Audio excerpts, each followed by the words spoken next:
damai dan bahagia. Pernahkah Anda bertanya, siapa sebenarnya yang memicu perang-perang besar di dunia? Apakah selalu negara timur?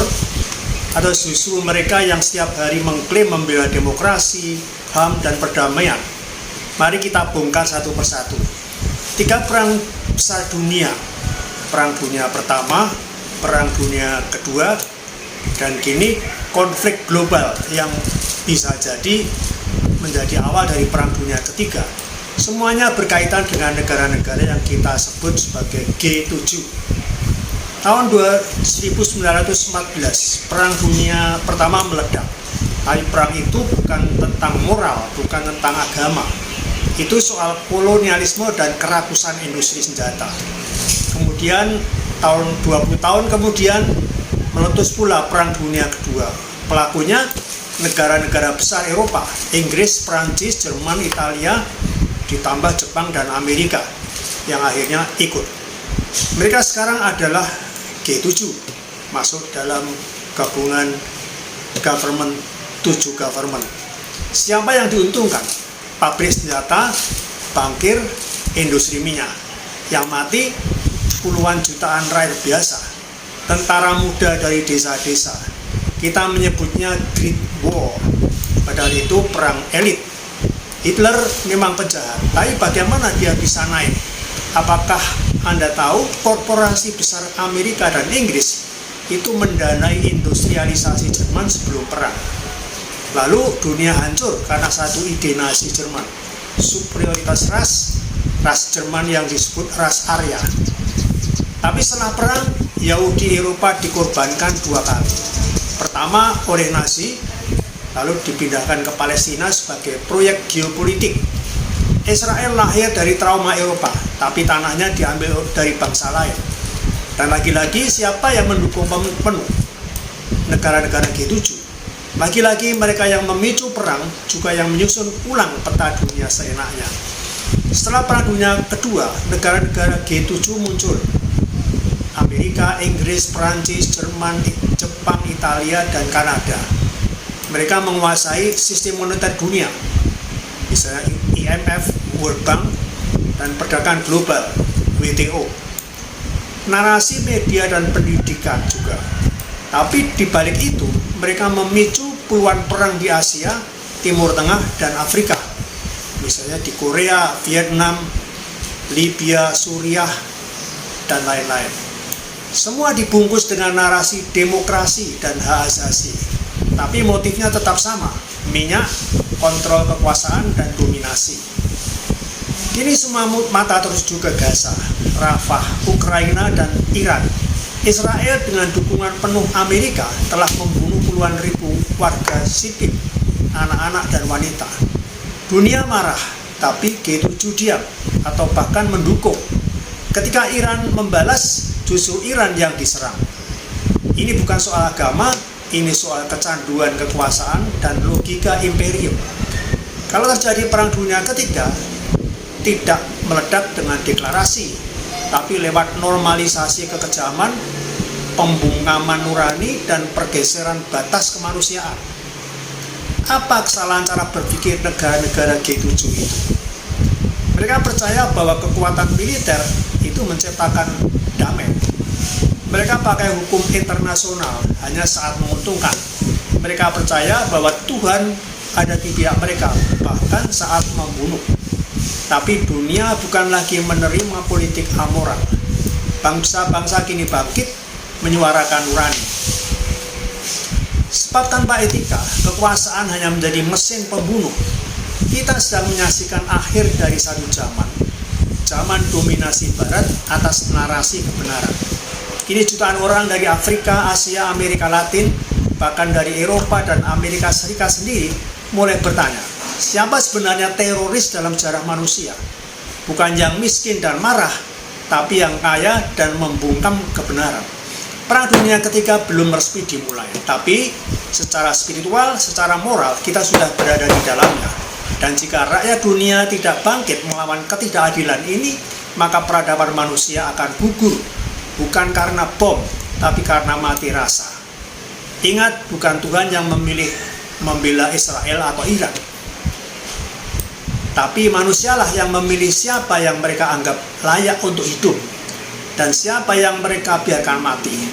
Saatnya kita memilih berpihak bukan kepada bendera, bukan pada ideologi, tapi pada kemanusiaan.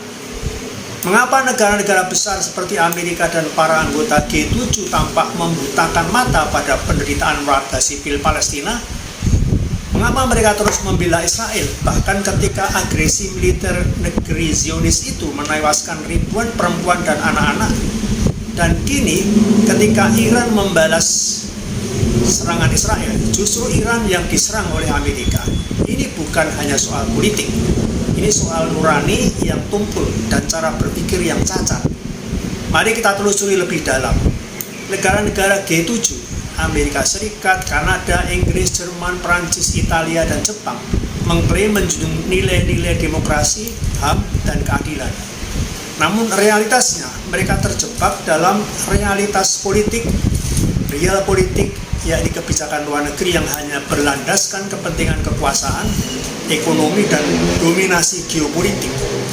Kesalahan cara berpikir pertama adalah standar ganda atau double standard. Ketika Rusia menyerang Ukraina, mereka bersatu mengutuk, memberi sanksi, dan menyuplai senjata ke Ukraina. Tapi ketika Israel menyerang Gaza dan membunuh lebih banyak warga sipil, mereka membela dengan dalih hak membela diri. Mengapa rakyat Ukraina disebut korban, tapi rakyat Palestina dianggap kolateral? Kedua, mereka percaya bahwa stabilitas dunia bisa ditegakkan lewat kekuasaan senjata, kekuatan senjata, dan dominasi ekonomi, bukan lewat keadilan dan solidaritas antar manusia. Amerika bukan sekadar pendukung Israel, tapi penopang utama. Sejak tahun 1948, miliaran dolar bantuan militer mengalir ke Tel Aviv. Bahkan kini, di saat Israel membombardir Rafah dan Lebanon Selatan, bantuan terus mengalir. Mengapa Amerika membela Israel habis-habisan? Pertama, karena kekuatan lobi pro-Israel seperti AIPAC di dalam Kongres. Kedua, karena Israel adalah pos terdepan Amerika di Timur Tengah yang menjaga kepentingan minyak dan geopolitik. Ketiga, mereka karena keyakinan teologis bagian kelompok Kristen evangelis yang percaya bahwa berdirinya Israel adalah bagian dari nubuat akhir zaman. Kesalahan cara berpikir di sini adalah menjadikan politik luar negeri berdasarkan keyakinan teologis, tekanan lobi, dan ilusi stabilitas melalui dominasi, bukan berdasarkan nurani universal. Ketika Iran menyerang Israel, Amerika mengutuknya sebagai agresi. Tapi tak ada kecaman saat Israel berkali-kali menyerang fasilitas diplomatik Iran di Suriah. Bahkan serangan ke konsulat Iran di Damaskus merupakan pelanggaran terang-terangan terhadap hukum internasional. Ketika Iran membalas, justru Iran yang dianggap salah. Ini menunjukkan cacat logika moral. Yang kuat selalu benar, yang lemah selalu kalah. Hukum internasional hanya berlaku jika tidak mengganggu kepentingan Barat. Padahal prinsip dasar hukum adalah kesetaraan. Tapi dalam realitas geopolitik G7, hukum dipakai hanya jika menguntungkan. Cara berpikir yang membenarkan genosida atas nama politik telah menciptakan krisis nurani global. Dunia terbagi dua. Mereka yang membela Israel atas nama politik dan mereka yang membela Palestina atas nama kemanusiaan. Tapi ini bukan hanya konflik antara dua negara. Ini adalah ujian bagi dunia. Apakah kita masih punya etika global atau tidak? Amerika dan G7 telah menormalisasi kekerasan sebagai alat diplomasi. Jika ini diteruskan, maka dunia tidak akan aman. Bukan karena Iran, bukan karena Hamas, tapi karena absennya keadilan dan empati dalam pengambilan keputusan global. Apa yang bisa dilakukan? Dunia harus menuntut embargo militer terhadap Israel sampai mereka berhenti membunuh warga sipil. Reformasi PBB agar hak veto tak terus-menerus menjadi alat kejahatan. Kebangkitan gerakan masyarakat sipil global, lintas agama dan bangsa untuk menolak normalisasi kejahatan atas nama pertahanan diri. Amerika dan negara-negara G7 perlu mengoreksi cara berpikirnya, bahwa stabilitas bukan dihasilkan dari dominasi militer, tapi keadilan. Bahwa kepemimpinan global bukan hak istimewa, tapi tanggung jawab moral. Seperti kata filsuf Kierkegaard, keadilan tanpa cinta akan melahirkan kekejaman. Hari ini kita menyaksikan kekejaman yang lahir dari logika geopolitik tanpa empati. Negara-negara besar telah berubah menjadi raksasa tak bernurani. Mereka punya kekuatan, tapi kehilangan jiwa. Kita membutuhkan peta jalan spiritual global. Dunia butuh lebih dari sekedar politik. Dunia butuh belas kasih.